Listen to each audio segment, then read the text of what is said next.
Merci d'être avec nous. Il est 19h45, on est en direct et bienvenue, on touche pas à moi. Alors cette émission est très attendue. Merci à vous d'être aussi nombreux à nous regarder. Et c'est vrai qu'aujourd'hui, ça fait des semaines et des semaines que les journalistes en parlent, qu'on en parle ici. Et aujourd'hui avait lieu l'audition auprès de la commission pour le renouvellement des chaînes de la TNT. Alors j'espère qu'ils vont accueillir tout le monde, j'espère qu'ils vont écouter, j'espère qu'ils vont aussi convoquer mes confrères, bien sûr, Yann Barthès, ça va faire du temps, et les autres, voilà, les autres animateurs. Parce que c'est vrai qu'ils ont convoqué que moi en animateur en fait.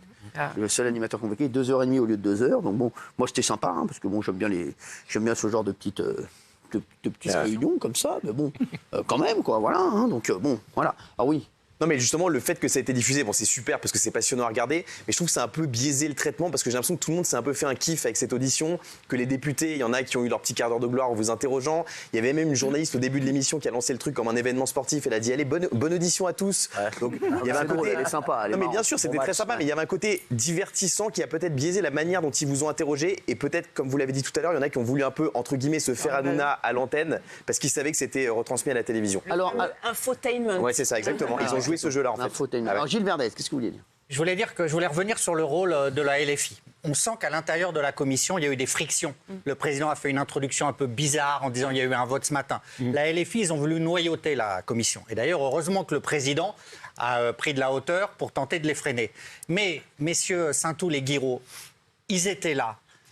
Et M. Boyard hier, qui n'a pas parlé, ils étaient là depuis hier avec M. Bolloré et vous, pour se payer, M. Bolloré, se payer Cyril Hanouna. C'était une opération politique extrêmement essentielle pour la LFI. Et c'est pour ça que quand Guillaume dit match de sport, c'était pour eux une finale de Coupe du Monde. Ils voulaient ressortir gagnants. C'était essentiel pour eux. Et ils ont subi une défaite.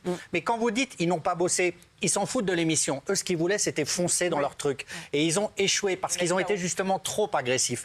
Mais il faut... Voilà. Et pour eux... C'est vraiment une opération politique qui se retourne parce que ça a été contre-productif. Les masques sont tombés. Mais c'était vraiment vital pour eux, ce truc. Il ne faut pas se tromper. C'est fou que Gilles dise ça. Parce que... Il est honnête intellectuel. C'est honnête. Franchement, oui. Sur les réseaux, ça s'est senti même. Vous étiez déçu par vos amis ? C'est pas mes amis, mais...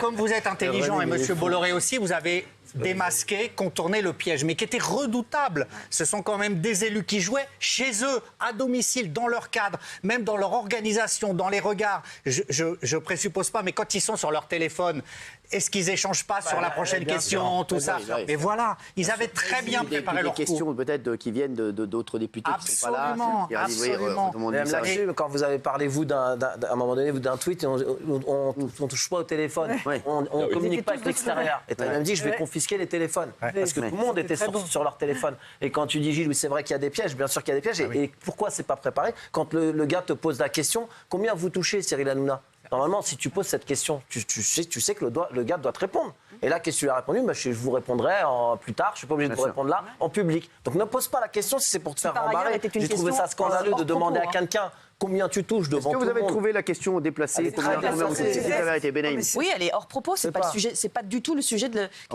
jour de la commission. Non, mais c'est un show, nous, c'est pas pareil. À la limite, demander le salaire dans une commission comme ça, après mais là, c'était pire que ça, la remarque. Et sur les réseaux, il s'en prend plein la tête, celui qui a fait ça. Parce qu'il dit, vous avez qu'à baisser votre salaire. Enfin, c'est un donneur de leçons, c'est un truc, c'est une intrusion dans votre vie privée. Enfin, ça n'a pas lieu d'être dans cette commission, c'est incroyable. Ça correspond à l'idéologie qui martèle, salaud de riche, argent suspect, argent bizarre. Les gens, voilà, donc c'est. Et je serais curieuse de savoir combien M. Saintoul a créé d'emplois depuis qu'il travaille, puisqu'il est, je crois, fonctionnaire, il est professeur de lettres classiques. Bah, oui, vous avez créé beaucoup d'emplois, donc beaucoup de richesses. Et donc, grâce à vous, il y a beaucoup de gens qui vivent, qui payent des loyers, qui mangent et tout. Et ça, je trouve qu'il y a toujours aussi une sorte de... Alors, justement, on vous pose la question. Comme vous dites que c'est un match, je me permets de vous poser la question. Dites la vérité, même. Il y en a qui peuvent dire que j'ai perdu le match. Qui pour vous, a gagné le match aujourd'hui. Et vous pouvez dire que c'est la LFI, avec sans problème, vraiment, puisque c'est la question aussi qu'on vous pose et qui circule sur les réseaux. Jean-Michel. Non, sans conteste, c'est vous, parce que vous avez su garder votre calme. Oui. Je trouve ça c'est incroyable, parce que parfois, moi, je me serais peut-être parfois un peu énervé. Et puis, eux, ça se voyait trop que comme c'était à charge, ils avaient ouvert la page Wikipédia Touche pas mon poste, et puis ils avaient pris un stabilo, vous avez noté toutes les polémiques qu'il y avait eu en 12 ans, et ils avaient décidé de poser des questions que là-dessus. Donc, je trouve que c'était tellement grossier que c'était ridicule à la fin. Donc, non, je trouve que c'est...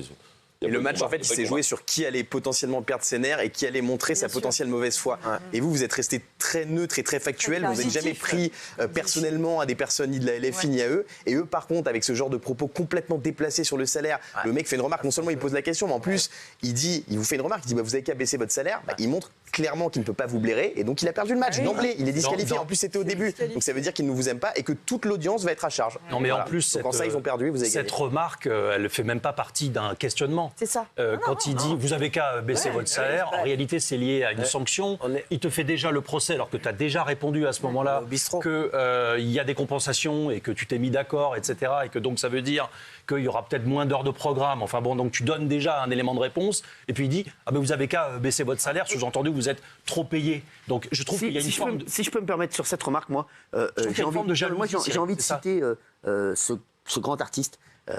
Qui est Lafouine, qui, je pense qu'il a envie d'être dans un jacuzzi, mais il reste dans sa jalousie. C'est ça, c'est la jalousie. Je cite Lafouine.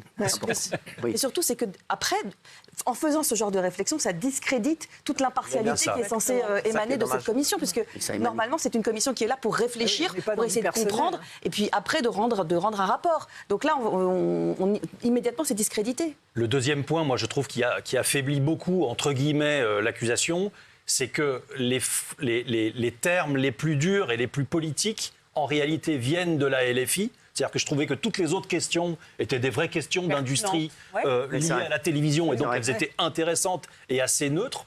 Elles étaient dépolitisées, et toutes celles qui venaient de la LFI, elles portaient sur le côté... Ou des écologistes. Ou des écolos, mais elles portaient sur le côté est-ce qu'il n'y a pas trop de droite et d'extrême droite dans vos émissions ?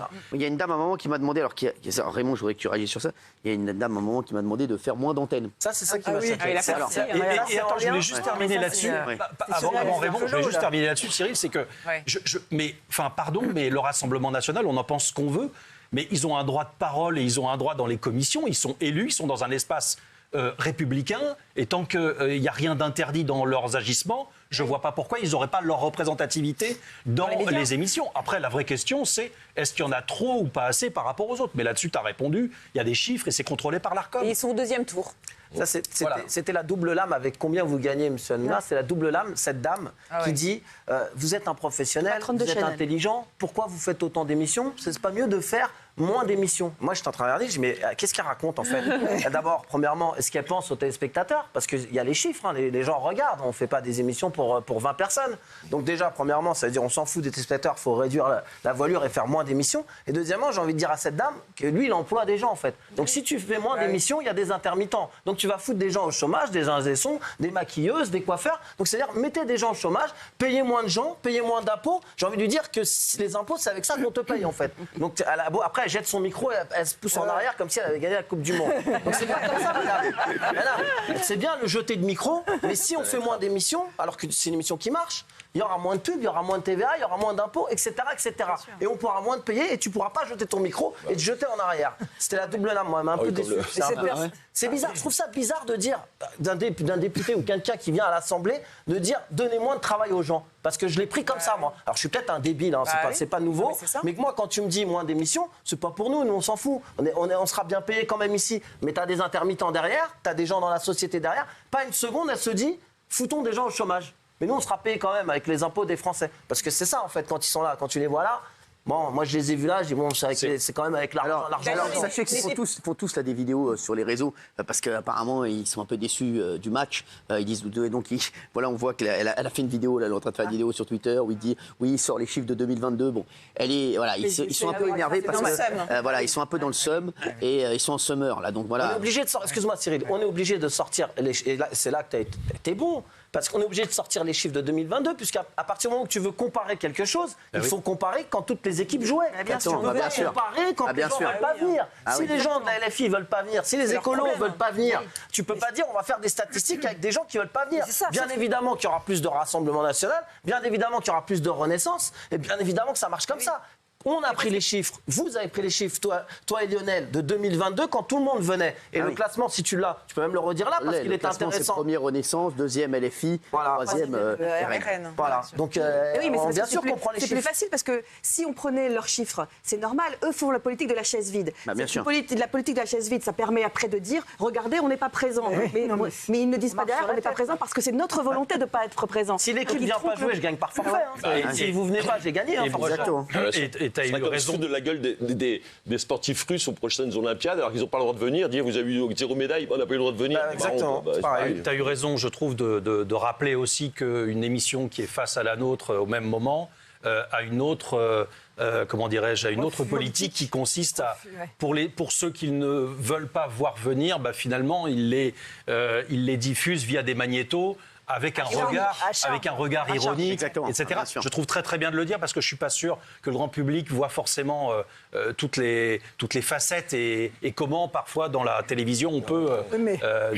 À la fin, je trouve qu'il y a même un moment gênant quand le député insoumis à la fin qui a posé la question en disant vous avez dévoilé les SMS que vous avez échangés avec Louis Boyard, ce qui est complètement fou. J'ai appelé mon avocat, vous avez le droit. Alors justement, j'ai la réponse de mon avocat. On va y revenir tout à l'heure sur ça, mais vous allez voir, malheureusement, ça ne pourra pas être bon. David Guiraud, il est censé faire la loi. Il voulait faire un coup d'éclat, mais il ne connaît pas bien la loi. Il ne connaît pas bien la loi, malheureusement, David Guiraud. Voilà, malheureusement. Daniel. Non, mais en fait, ce qui est dingue, c'est que, vu l'agressivité, par exemple, de cette femme envers vous, parce que, soi-disant, le pluralisme et ça, j'aimerais savoir comment elle va être face, justement, à l'équipe de Quotidien, qui refuse de recevoir quelqu'un qui représente 42% des électeurs. Ouais. Là, elle va lui arracher la gorge. Enfin, je ne sais pas ce qu'elle va lui faire, parce que c'était quand même le visage de la haine quand elle vous a posé cette question. Donc, le pluralisme s'arrête là où ça les arrange, quoi, en fait. Donc, parce que je pense qu'elle ne va pas du tout lui reprocher de ne pas recevoir le RN. Donc, franchement, ça a montré aussi une espèce de vous croyez vraiment qu'ils vont auditionner toutes les chaînes? Vous croyez vraiment que tous les animateurs Vous croyez vraiment que tous les animateurs vedettes vont passer 2h30 sur le bûcher comme ça devant tout le monde? Vous croyez qu'ils vont convoquer les directeurs des chaînes comme ils ont fait pour jamais de la vie. Vous croyez vraiment que ça va prendre tout ce temps-là? Vous croyez que Martin Bouygues va y aller? Il a refusé d'ailleurs. Oui, mais alors. Il a refusé? Bah oui. Normalement, il n'a pas le droit de refuser. Il n'a pas le droit. Je crois qu'en tout cas, il n'a pas voulu se présenter. Ce serait fou. Il n'a pas le droit normalement. Non, mais est-ce qu'il va y aller? Moi, j'ai rien contre lui en plus. Non, mais en tout cas, il avait. Voilà, où j'ai rien contre les patrons, les propriétaires d'M6. Est-ce qu'ils vont y aller? Les propriétaires d'M6 vont y aller? Est-ce que les propriétaires TF1 vont y aller? Est-ce que les propriétaires normalement les Français vont y aller? Normalement, l'équité voudrait que tout le monde soit traité de la même façon. Ils vont faire que ça. Ils travaillent plus alors les mecs là. Il fait que ça. Toute la journée, il va être influenceur à l'Assemblée là devant. Il fait que ça. Des bouteilles de cristalline et l'autre elle va venir. Non mais attends. La dame, elle va venir, elle va jeter des micros toutes les semaines. Il fait que des gardes à vue.